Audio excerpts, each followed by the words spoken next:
did you guys discuss characteristics of yourselves? You guys are very optimistic. You are here to change the world and you'll change the world, right? Now, make sure you cover the pros and cons. Make sure your business plan is balanced. Like, yes, we are going to change the world, but we understand the obstacles and the barriers. Make sure you have something that is balanced, and make sure if you're making assumptions that you justify those assumptions, or you actually state them out, right? We are assuming. Because you want to make sure that the plan that you have, whether it's a business plan, whether it's a pitch, right, the pitch deck, that it's credible. Like, I can actually sit here and I'm like, okay, at least you've thought about the other side of the coin, not just forward facing. Yeah? And then the third one, you need to think about your track record. Yeah? So I looked at your profiles, right? That's something Victoria sent me, your profiles. Some of you say enough stuff, but some of you don't just say. Talk about your track record. Ken, you're an engineer? I'm an engineer. Okay. What's your background? Business. Business, okay. So you say at least something about your business so that I can connect, right? Or say something about, there's somebody actually has written quite a bit. So figure out how do I appear more credible, right? So at times it can be the experience you're bringing in, right? So Ken, you could have said like, I have this many experience in business. I know some people who have worked in the corporate space, in the private NGO space, and then they're doing this. So how do you give me something to bite on? So I can say like, all these promises you're giving us, or this business plan, or this pitch deck, that I can actually see where you're coming in, yeah? So make sure you speak about your experience and skills and how they're linked to the promise, yeah? Make sure you also have easily verifiable personal references. That's something else, yeah? People put what? A reference, yeah? And then you can never catch a hold of those people. Why? Because I have students who use me as a reference from 3 years ago. I've changed my number, they never tell me, they never keep in touch. It didn't work, yeah? And then the evidence of integrity and realism. And I usually say avoid data inconsistency or omission by design. Yeah. So you guys will be doing your pitch decks, business plan. Please, if there's a competitor who looks just like you, heri kusema.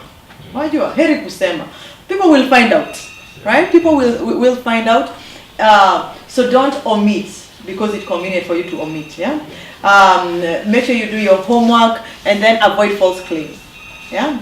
I know, like, get that data to support it. Yeah, or just say in my opinion, or this is how I view the world. I'm not saying like there are this many people who need ABCD, or there are this many people who die of ABCD, right? Just make sure that you actually get credible data to support that. That is not a false claim. So this business plan, pitch deck, you guys will remember this. Yeah. So now we move on. We move on to. Okay, yeah, actually, let's talk about how the business plan. So because there is pro and against business plan. Most of you guys are starting what we call almost traditional business. They're not very tech-based. I know we have a few tech people here. But the business plan, because of people hating on it so much, yeah? You know, the people who, because the world right now is very tech-driven, yeah? Everyone is starting a tech company and all that stuff. So because it's kind of evolved, right? Now we talk about a strategic business plan. We just don't look at it as a business plan. We look at it as a strategic tool, right, with actions and time frames and measurements and all that stuff. And then we have what we call the lean business plan. So people have shifted from asking you to write a comprehensive business plan. They just want a 10-page document with your thoughts. Yeah. And then we've also moved to the investor pitch deck. Some people will say investor, they want a business plan / an investor pitch deck. So it's kind of evolved that space, and it's because of those arguments, whether it's a waste of time or not. Yeah. So now we talk about business model. Actually, Esther, go back so that they can tell me what a business model is. Right? So that's enough. Any questions, comments? You know I can speak like 200 words per minute, yeah? Yeah? Now, questions, comments, feedbacks. What do you guys think? Has that enlightened you anyhow? Yeah? So what's a business model? Okay, let's talk about what's Facebook's business model. Maybe you guys can tell it to me by example. Maybe like roughly like advertising. That's how they make their money, right? Yeah. Okay. What's Uber's model?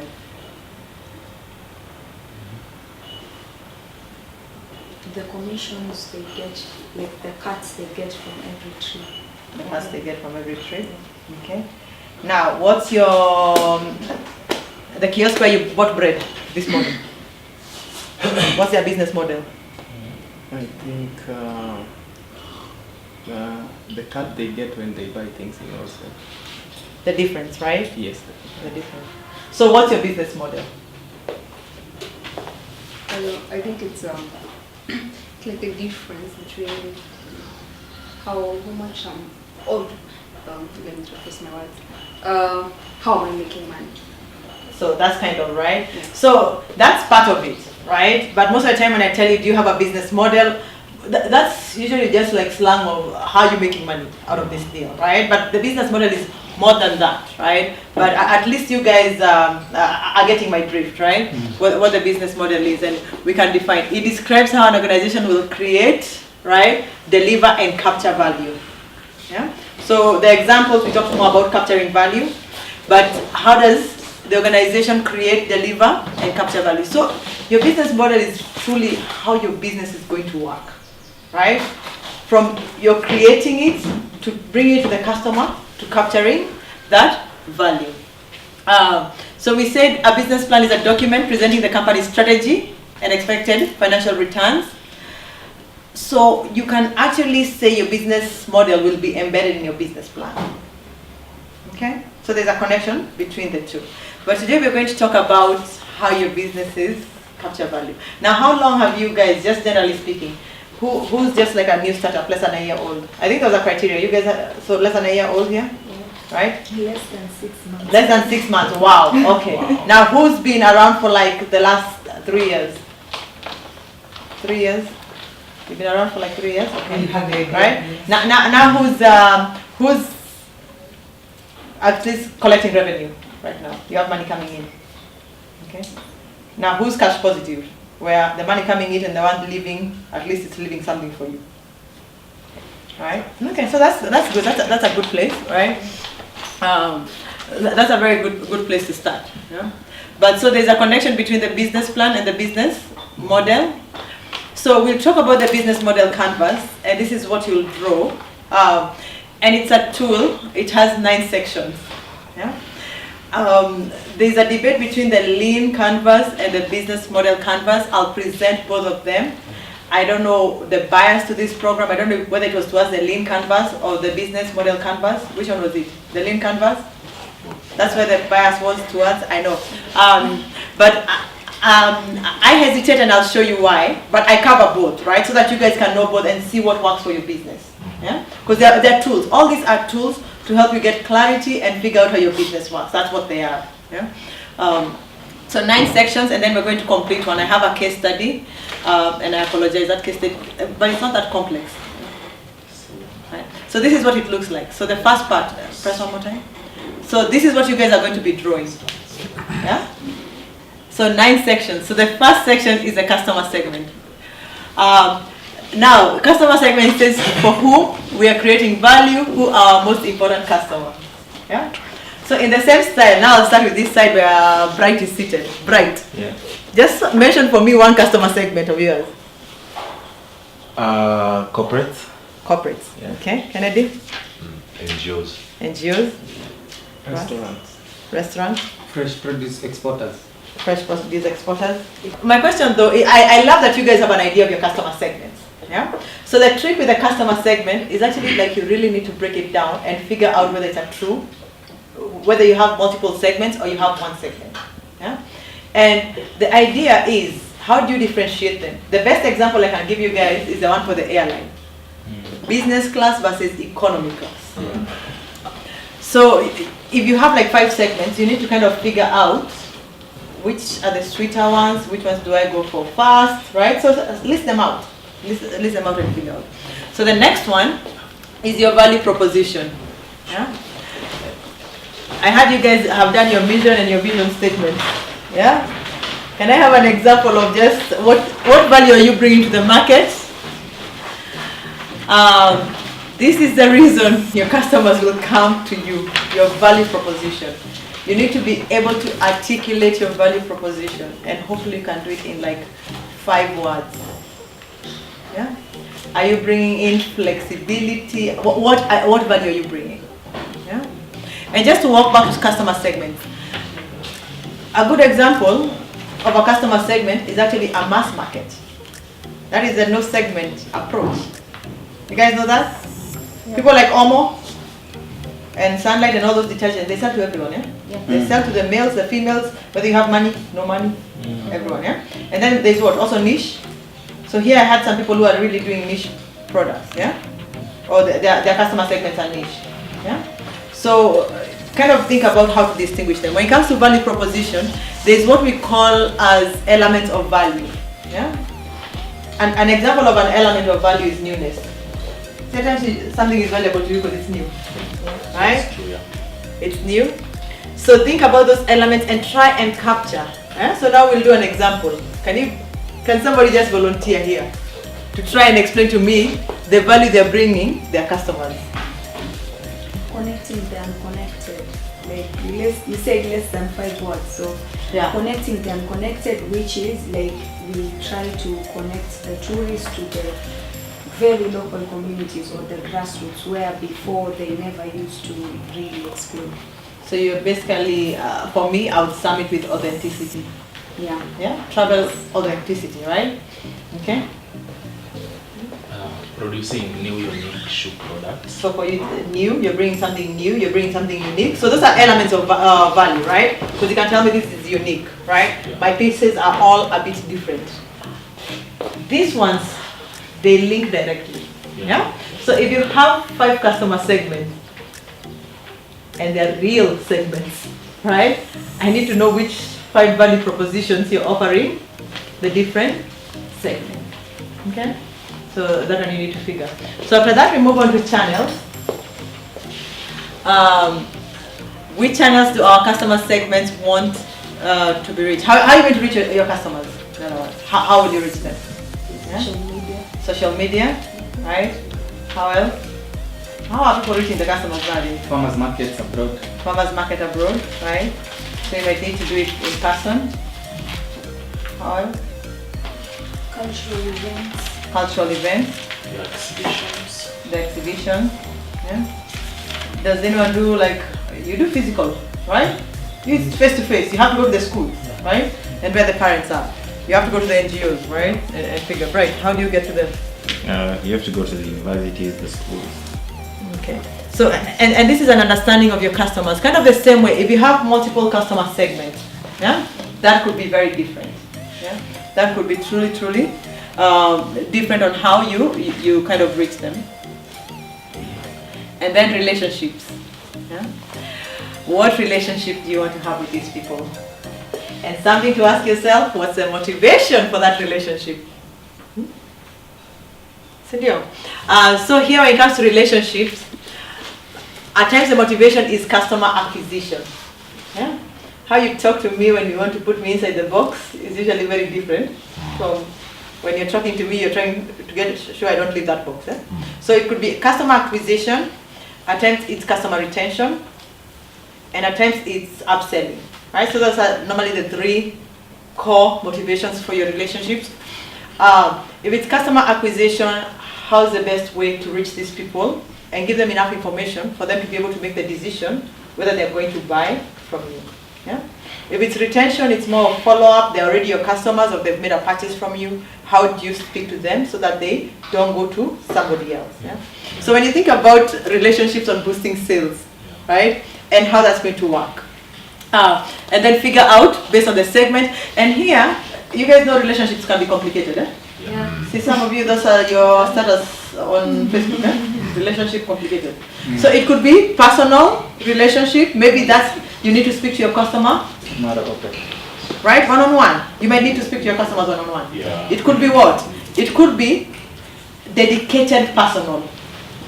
Now, dedicated personal is like my husband and I. It's that intimate. Yeah. But dedicated personal, if you're a high-value customer at the bank, you have a dedicated personal banker, right? They know your accounts, they know your needs, they know everything. Eh? You know, banks nakwanga upstairs. Kamlango kengine tunaenda ngoko juu. Yeah. Tunakwanga na cafeteria. Right? So that's dedicated personal. Yeah? And then it could be kind of mass marketing approach where you're kind of speaking to everyone broadly. So figure out those, if you have multiple segments, how do you need to speak to them Yeah, and then you guys, I hope you're remembering there are costs associated with relationships, there are costs associated with the channels that you choose. Yeah, so at the back of your head, you're thinking, oh wow, what's the cost of that? Yeah? And then key resources. Yeah. So what key resources do you require so that you can bring that value proposition to life? Yeah. So that you can be able to do those customer relationships, so that you can be able to distribute your products to the customer. What kind of key resources do you need? You need to identify that. Yeah. So for some of you, it's just HR. You just need humans. Yeah. And then you guys realize all humans are not equal. So for you, you might actually need people with that tech knowledge and can stand kids. Very hard to find. Yeah. You know, tech people who can stand kids. So figure out like what you need. And that, right? Ken, I know your stuff is a bit technical, so I don't know. Maybe you need people who can do welding and can do that kind of specialized kind of welding, and they do it in a hygienic way. So I don't know. Figure out what you guys need in terms of resources. Some people it's money. Yeah. Now, interestingly, we don't have anyone in fintech here, right? I have students who want to start lending people money. So all businesses need money, but I might not list it there as a key resource because it might not be like a crazy need. But if you are starting a platform to lend people money, your value proposition is lending people money, you need money. Yeah, so you figure out that works. The next one is key activities. Yeah, what key activities do you need to engage in? Yeah, some people here, they need to be tourists themselves because they need to go find these tourist destinations and these people who can actually cook this stuff and teach them on hygienic food preparation or whatever. You know, like you have to do maybe a bit more. So figure out what key activities do our value proposition require, your distribution channels, what are you required there, your customer relationships, your revenue streams, what else is required, what key activities do you need to engage in for that part to work. Yeah? So for some people, if you put over there that customer relationship itakuwa online, and you are selling this stuff online, one of the key activities is platform maintenance, right? And that interactive aspect. Yeah? So when you think about a company like Jumia, yeah, you see they didn't stay here because we don't have enough tech people left. That's where they went. But It's true. there are always true and not true people in the room. So if you think about them, for them what? Their platform is everything, right? So I think they have people who are coding 24/7 and maintaining that platform 24/7. So it will be different from the key activities for you, yeah? So figure out what key activities you need to do. And then we have key partners. And I think this is a section why I'm biased to this, to the BMC, yeah? It's because it has this section of key partners. Guys, the world is a collaborative space. Yeah? You need to figure out, especially like for this cohort, you guys need to figure out how can you connect and add value to each other's businesses. But I challenge you, right? The BMC challenges you to think who are your key partners, who are your key suppliers, what resources can you get from them, which key activities do the partners perform. So think about, right? So figure out, and it could be genuine where you guys add value to each other. Maybe when you draw your value chain, one person is on this side, you're on this side, and you figure out, like for you, maybe your farmers, if you use an growers model, the farmers could be your partners. Maybe you partner with them. So figure out who your partners are and what key activities they perform and how you can leverage those partners. Yeah? I implore you guys to even reconsider those competitors that you've listed in the competitive session. Think about them. Is there room for collaboration? Yeah? Maybe you guys, M&As, mergers and acquisitions, can be happening here, yeah? Or collaboration. Okay? So moving on to the next one, we have what we call the cost structure. Now think about it. Apart from value proposition and saying customer segments, no, actually, apart from customer segments, yeah, everything here else has a cost. Yeah? All the other boxes. When you think about value proposition, whatever you're bringing to the table, it will cost you something. How you're going to maintain those relationships, how you're going to distribute it, the key activities, their cost structures. So think about your cost. What is most expensive to do there? Yeah? At least assign a dollar figure or a Kenya shilling figure or Ghana shilling. You know, assign a cost to this thing, yeah? Then the next one we need to think about is revenue, right? What value are customers willing to pay? Yeah. So try and figure out how do you capture that, the value. Now, when it comes to remember, if you can break down your revenue streams to like smaller sooner, you can actually get overall bigger money. Understand? Because you know, for me, I would be negotiating with Zuku. If I pay for 12 months, can I pay 5K? Yeah? So you're gonna get the money up front. So it's idea kulipa bills, you know. But the money you can charge per month is usually higher than what you can charge per year. Yeah. So you play around with those revenue streams. Then you think about things like commission based, right? That 8%, 2%, charging for delivery or not charging for delivery. Yeah. What else you can charge and how you can charge. Okay. So I'm giving examples of actual business models, especially when it comes to revenue. We have what we call the freemium. You guys are on LinkedIn? Who pays for LinkedIn?